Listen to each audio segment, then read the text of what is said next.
Olá, tudo bem? É com muita alegria que nós começamos mais um programa, A Arena do Futuro. É um prazer estar na sua casa, estar com você e sua família para o estudo da Palavra de Deus. Lembrando que nós estamos numa série sobre os 10 mandamentos e hoje vamos estudar sobre o 6º mandamento da lei de Deus. Você deve ficar atento com a Bíblia na mão, porque já já vamos abri-la para o estudo. Antes, porém, quero lembrá-lo que nós temos vários canais de comunicação. Temos o site da Novo Tempo e o blog do Arena. É novotempo.com/Arena do Futuro. Ali você encontra vídeos, fotos e mensagens da Palavra de Deus. Temos também o nosso e-mail, arenadofuturo@novotempo.org.br. Através do e-mail, você pode fazer contato conosco e ainda solicitar o curso bíblico, que é totalmente de graça. É um estudo bíblico em DVD, O Grande Conflito, 18 lições. Nós temos em português e também em espanhol para toda a América do Sul. E você pede e nós enviamos para sua casa e você vai ganhar aí um presente para evangelizar os seus amigos e os seus familiares. Temos também o Twitter do programa, @Arena do Futuro, onde você pode nos seguir e receber mensagens também espirituais. E o meu Twitter pessoal, PR Luiz Goncalves, onde você fica sabendo de tudo que acontece nos 8 países da América do Sul. Muito bem, agora estamos preparados com a Bíblia na mão e Jesus no coração para o estudo de hoje, que é o 6º mandamento. Vamos abrir a Bíblia Sagrada no livro de Êxodo, capítulo 20, e o versículo 13, que diz assim: não matarás. Veja o tamanho do versículo, não matarás. Curto, objetivo, mas esse mandamento tem tantas lições, tantos ensinamentos, que o programa de hoje será uma bênção em sua vida, na vida de todas as pessoas que estiverem ligadas conosco. Quando a Bíblia diz não matarás, o que será que ela está dizendo na sua amplitude? O que será que Deus quer dizer quando diz não matarás? Ele se refere simplesmente a não tirar a vida do próximo? Ou será que tem mais alguma coisa? É claro que tem. O não matarás da Bíblia é muito mais amplo do que você imagina. No segundo bloco, nós vamos ter aqui 2 pastores convidados e eles irão explicar para nós detalhes desse mandamento. Nós vamos perguntar a eles o que significa o não matarás em relação ao próximo, em relação a nós mesmos, em relação, por exemplo, aos animais, em relação a tudo que há na terra. O não matarás significa o quê em relação às pessoas, aos animais, enfim, a tudo que há nesse planeta? Será que tem alguma ligação? Se não tem, eles vão dizer não tem. E se tem, vão dizer que tem, porque tem, e o que a Bíblia fala sobre isso. Nós vamos também considerar um pouquinho a respeito do suicídio, porque o não matarás tem a ver com aquele que atenta contra a sua própria vida. Esse vai ser um ponto que eu vou perguntar a um dos pastores. Pastor, fala-nos sobre o suicídio. Portanto, é um assunto muito importante. Não matarás. O que o não matarás tem a ver com o cigarro, com a bebida, com a droga? O que o não matarás tem a ver com o estilo de vida? Dormir cedo, dormir tarde, tomar remédio, enfim. O não matarás é um mandamento que envolve inclusive os relacionamentos interpessoais. Exemplo, uma pessoa que odeia o próximo, uma pessoa que tem ódio no coração, que tem raiva de alguém, uma pessoa que não vai com a cara do outro, que não gosta do outro. Será que isso está ligado à quebra do mandamento não matarás? Ou será que isso não tem nada a ver? A propósito, você já teve esse problema? Já passou pela experiência de ter no coração um sentimento ruim em relação a outrem, em relação a alguém? Pois é, você percebeu então a importância do programa de hoje e onde nós vamos mexer, os pontos que vamos tocar para que esse tema fique claro e você e eu possamos crescer juntos na fé, na comunhão, na caminhada cristã rumo ao reino dos céus. Quando falamos em não matarás, nós temos que pensar que Deus é o dono da vida. Deus criou todas as coisas. A Bíblia diz em João 14, verso 6, algo conhecido, mas quanto mais a gente lê, mais extraordinário fica essa passagem bíblica. João 14, verso 6 está escrito: respondeu-lhe Jesus: eu sou o caminho e a verdade e a vida. Ninguém vem ao Pai senão por mim. Nesse texto, Jesus diz: eu sou a vida. Além de Jesus afirmar ser a vida, nós queremos afirmar que vida só provém de vida. Portanto, Deus é o autor da vida. E se Deus é o autor da vida, Ele também, sendo o autor das leis, tem toda a autoridade para dizer: não matarás. Agora, quando você analisa o Velho Testamento, você descobre que, em algumas situações, Deus orientou pessoas para que, em guerras, pudessem eliminar outras pessoas. Eu quero perguntar isso também aos nossos pastores. Será que Deus mata alguém? Ou será que Deus não mata? Será que Deus é capaz de tirar a vida de alguém, matar alguém? E uma pessoa uma vez me disse: pastor, Deus dá a vida e Deus tira a vida. Só Deus pode tirar a vida. Bem, este é um ponto que eu quero conversar com os meus convidados.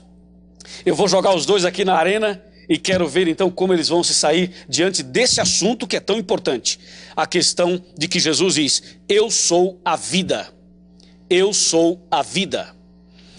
Quando você vai para o livro de João, ainda em João capítulo 11, versículos 25 e 26, ele diz assim, disse-lhe Jesus: eu sou a ressurreição e a vida. Quem crê em mim, ainda que morra, viverá. Então aqui Jesus afirma mais uma vez ser a vida. Eu sou a ressurreição e a vida. Vida só provém de vida. Quando você vai para Ezequiel 37, o profeta tem uma visão de um vale de ossos secos. E Deus diz assim: Ezequiel, olha esse vale. O que você está vendo? E o profeta diz: estou vendo ossos sequíssimos, tipo de um cemitério. Aí Deus pergunta: meu servo, você crê, você acha que esses ossos poderão reviver? Ezequiel responde: Senhor Deus, tu é quem sabes.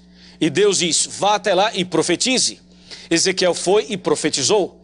E a mensagem diz, a visão relata, Ezequiel 37, que aqueles ossos se levantaram e se juntaram, cada osso no seu osso.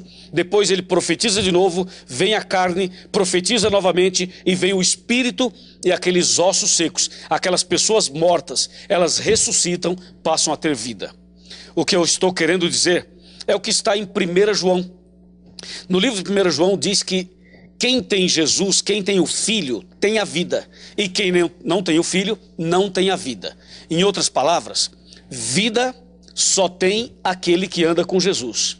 Quem não anda com Jesus, não vive. Está espiritualmente morto.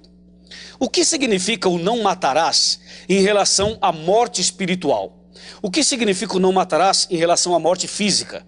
Veja que nós temos várias perguntas, vários questionamentos, que inclusive algumas dessas perguntas chegaram para nós por e-mail. Pessoas nos perguntam isso sempre em nossos evangelismos, em nossas séries de conferências, em nossos estudos bíblicos, no contato, no dia a dia com as pessoas. Essas perguntas são comuns. Mas você sabe que na primeira família que existiu, no primeiro lar, o primeiro estabelecido por Deus, o lar de Adão e Eva, o lar edênico, ali estava Adão e Eva. Eles tiveram filhos e filhas. E dentre os seus filhos nós destacamos Abel e Caim. E como já falamos em outro programa, o Caim assassinou o Abel. O Caim tirou a vida do seu irmão. Quando a Bíblia diz não matarás, será que esse não matarás, esse pecado, esse erro, isso tem perdão? Caim foi perdoado? Caim teve uma outra oportunidade ou Caim se perdeu? E quando nós analisamos Moisés e colocamos Moisés e Caim um próximo do outro, Moisés também tirou a vida de uma pessoa? Sim, Moisés tirou a vida de uma pessoa. E Moisés foi perdoado? Foi. Foi um grande homem, um grande servo, um grande profeta, um grande líder? Sim, foi. Subiu a montanha, falou com Deus, viu Deus pelas costas, recebeu a lei. Moisés foi um homem de Deus. Agora, por que um foi perdoado e me parece que o outro não passou pela mesma experiência? Qual a diferença? Por que um assassino pode ser salvo e o outro assassino pode não ser salvo?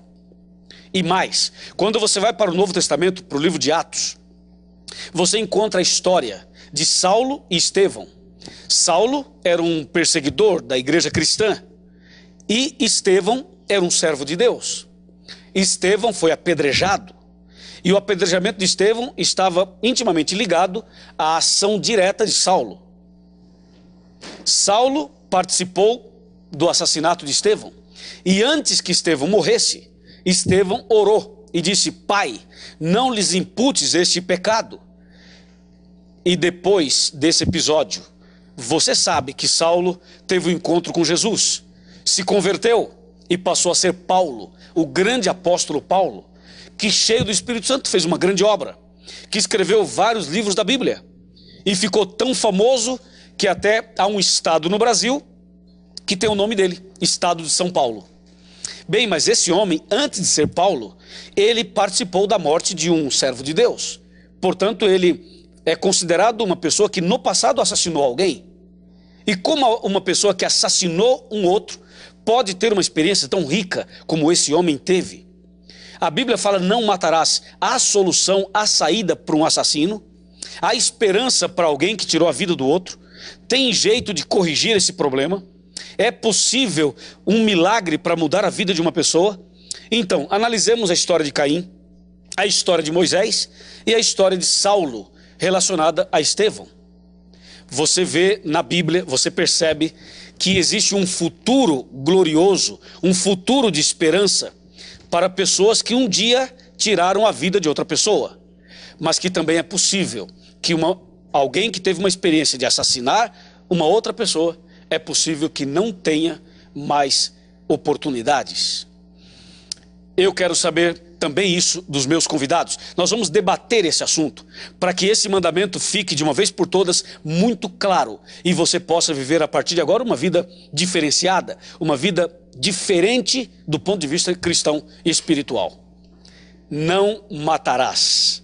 Você conhece alguém que já tirou a vida de outra pessoa? Quem sabe você que está me assistindo já teve essa experiência horrível de participar da morte de outra pessoa? Será que Deus pode mudar sua vida? Deus pode transformar seus pensamentos, fazer de você uma nova criatura? Qual é a mensagem de Deus para aquele que tirou a vida do outro? E tem mais. E um soldado que mata diante do seu próprio trabalho, um policial, alguém que vai para uma guerra, alguém convocado pelo seu estado, pelo seu país. O que podemos aprender e entender a respeito disso? Imagine um policial militar que é cristão, que anda pelas ruas, está armado e às vezes dispara e fere e elimina e tira a vida de alguém. E o que dizer também daquele que mata em legítima defesa? Existe isso ou não existe? Meu amigo, o não matarás é um mandamento curto, pequeno, mas você viu quanta coisa tem nesse mandamento. Prepare-se, daqui a pouquinho vamos fazer um intervalo. E depois do intervalo nós voltaremos com os pastores, onde iremos debater esse assunto. Vai tomar uma água, liga para alguém, mandou uma mensagem para o seu amigo, diz assim: ó, começou a arena, hoje é não matarás, o negócio está ficando bom. Liga para o seu amigo, convida mais gente, vem para cá, que depois do intervalo nós vamos continuar estudando este assunto. Até já.